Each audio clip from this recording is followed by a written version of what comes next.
ছোট থেকে শুনে বড় হয়েছি।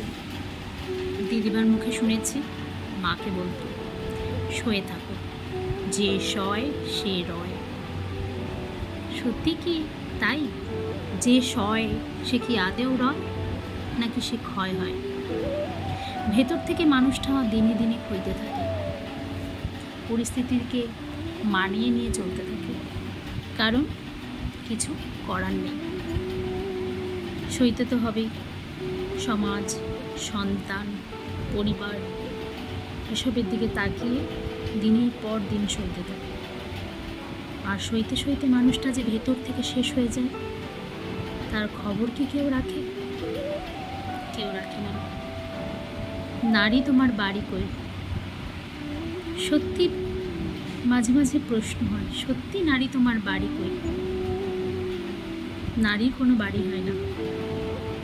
শ্বশুরবাড়ি থাকাকালীন শুনতে হয়, এটা তোমার বাড়ি নয়, এখানে তোমার মর্জি চলবে না।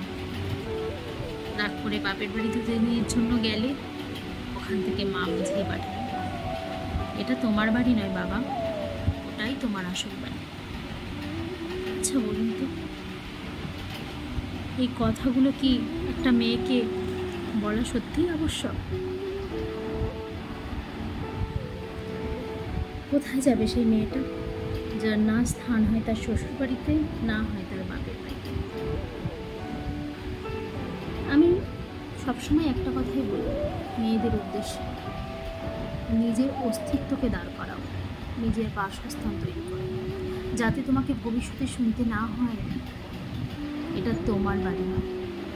নিজের একটা বাড়ি তৈরি করো, যেখানে নিজের সসম্মানে মাথা তুলে থাকতে পারো।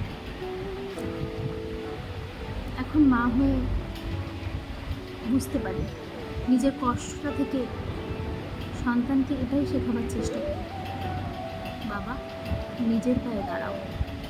মেয়ে মানে জীবনে অনেক সংঘর্ষ আসবে, আমি তোমার পাশে থাকবো যে কোনো পরিস্থিতিতে।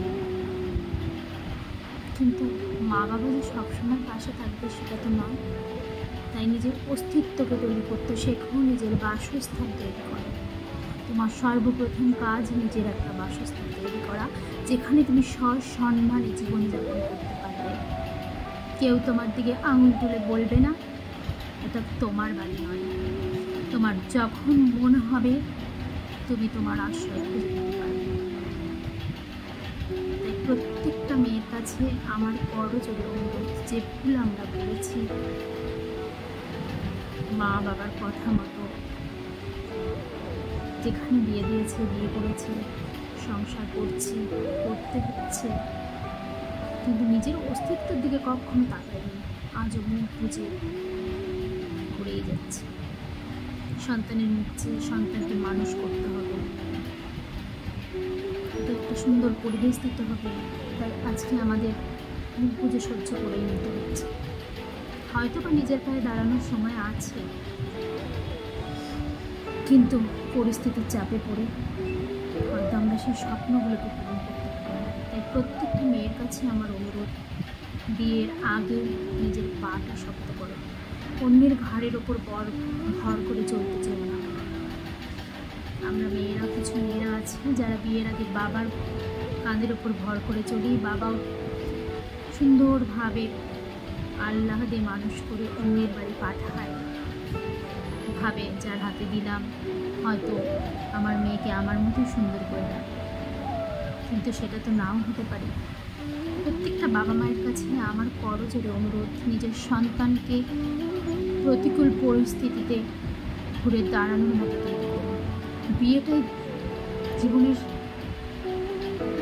গন্তব্য নয়, বিয়েটাই জীবনের গন্তব্য নয় যে বিয়ে দিয়ে দিলাম আমার সন্তান সুখে থাকবে।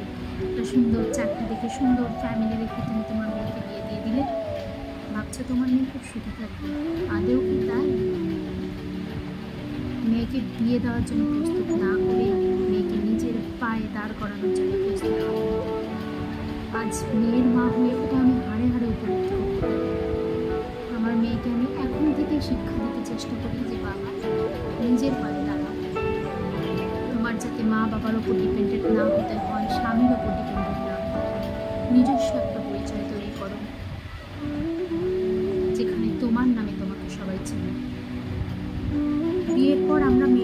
সমস্ত কিছু ছেড়ে আসি, নিজের পদবিটা পর্যন্ত, যে পদবি নিয়ে আমরা 20 থেকে 24 বছর 25 বছর কাটিয়ে আসি, সেই মহল থেকে আমাদের তুলে এনে একটা নতুন মহলে হঠাৎ করে যদি ফেলে দেওয়া হয়, একটা জন্তু টাইপ লাগে সেখানে নিজেকে মানিয়ে নিতে।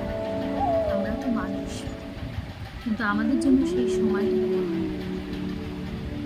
একটা বড় কাজকে উপরে এনে তুমি যদি সেটাকে প্রতিস্থাপন করতে চাও, সেটাকে সেরকমভাবে সুন্দরভাবে পরিপাটি করে যত্ন করে তাকে তোমার বসাতে হবে, নাহলে তো সে কাজটা আস্তে আস্তে মরেই যাবে। আমরা অনেক মেয়েরা আছি যারা এইভাবে সংসারে তিলে তিলে তিলে তিলে স্বচ্ছ করে বেরোচ্ছি, চলছি, চালাচ্ছি, কারণ আমাদের উপায় নেই, সন্তানের নিচ্ছে, সমস্ত কিছু সহ্য করে নিতে হয়। প্রত্যেকটা মেয়ের কাছে আমার করজোর অনুরোধ, নিজের অস্তিত্বকে তৈরি করো, নিজের পা শক্ত করো, যাতে তোমার ওপর অন্যরা ডিপেন্ডেন্ট হতে পারে, তুমি নও। সবাই খারাপ হয়, সব সংসার খারাপ হয়, সব শ্বশুর বাড়ি খারাপ হয়, সব বাপের বাড়ি খারাপ হয়, সেটা কিন্তু নয়। অনেক শ্বশুর বাড়ি আছে যারা সুন্দরভাবে তাদের ঘরের লক্ষ্মীকে রাখে, তার সম্মান করে, তার ইচ্ছের কদর করে। কিন্তু জীবনটা তো লটারি নয় যে রিস্ক নিয়ে আমি কোনো একটা ফ্যামিলিতে গেলাম, হলে হবে, না হলে না হবে। জীবন অত সোজা নয়, অত সহজভাবে জীবনটা চলে না। মানিয়ে নিয়ে চলতেও বুকের পাঁচর ভেঙে চূর্ণ বিচূর্ণ হয়ে যায়, আমরা মুখ ফুটে কিছু বলতে পারি না, আমাদের সহ্য করে চলতে হয়। তাই এই কথাটার সাথে না আমি কোনোদিনই মানিয়ে নিতে পারি না যে যে সয় সে রয়, যে সয় সে রয় বটে, কিন্তু সে ক্ষয়ও হয়, ভেতরে ভেতরে তার সমস্ত কিছু শেষ হয়ে যায়। তাই দয়া করে এই কথাটা ভাববেন না যে সয় সে রয়। সইতে শেখুন, থাকতে শেখুন, সাথে লড়াইটাও করতে শেখুন। মেয়েদের পদে পদে লড়াই, চলতে ফিরতে লড়াই। একটা ছেলে যেমন হোক তার ফ্যামিলিতে থেকে যায়, কিন্তু একটা মেয়ে বিয়ে করে আর একটা ফ্যামিলিতে যায়, তাকে অ্যাডজাস্ট করার টাইম নেই। অবশ্যই সে অ্যাডজাস্ট করতে পারবে। মেয়েরা মাতৃস্বরূপা, জন্ম থেকেই তাদের মধ্যে মাতৃত্ব থাকে। ভগবান এইভাবে মেয়েদের তৈরি করেছে। মেয়েরা একটা নরম কাদার মতো, যেভাবে তাদের তৈরি করবেন তারা সেইভাবেই তৈরি হবে, কিন্তু সাবধান, নরম হাতে সুন্দরভাবে তাদের তৈরি করুন। দেখুন তারাও আপনার পরিবেশে তৈরি হয়ে গেছে, আপনার পরিবেশের মতো যোগ্য হয়ে গেছে। তাড়াহুড়ো করুন, তাতে একটা মেয়ে ভেতরে ভেতরে শেষ হয়ে যায়, একটা মানুষ ভেতরে ভেতরে মারা যায়। দেহ থেকেই মারা গেলেই যে তাকে মারা যাওয়া বলে সেটা নয়। মনের মৃত্যুটা কিন্তু অনেক বেশি যন্ত্রণা, মরে যাওয়াটা অনেক সোজা। দেহটা শেষ, সমস্ত জ্বালা শেষ, কিন্তু এই দেহটার মধ্যে থেকে মনটাকে যে আপনারা মেরে দিচ্ছেন প্রতিনিয়ত,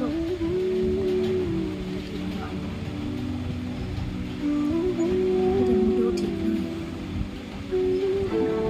মেয়েদের সম্মান করুন, ঘরের বউদের সম্মান করুন, পরিবর্তে আপনার ঘরটিও সুন্দর থাকবে, আপনারাও ভালো থাকবেন, আপনাদের নাম যশ সমৃদ্ধি থাকবে। কথা বলে যদি কারো খারাপ লেগে থাকে, আমি জানি অনেকেরই খারাপ লাগতে পারে, যদি খারাপ লেগে থাকে আমাকে ক্ষমা করে দেবেন।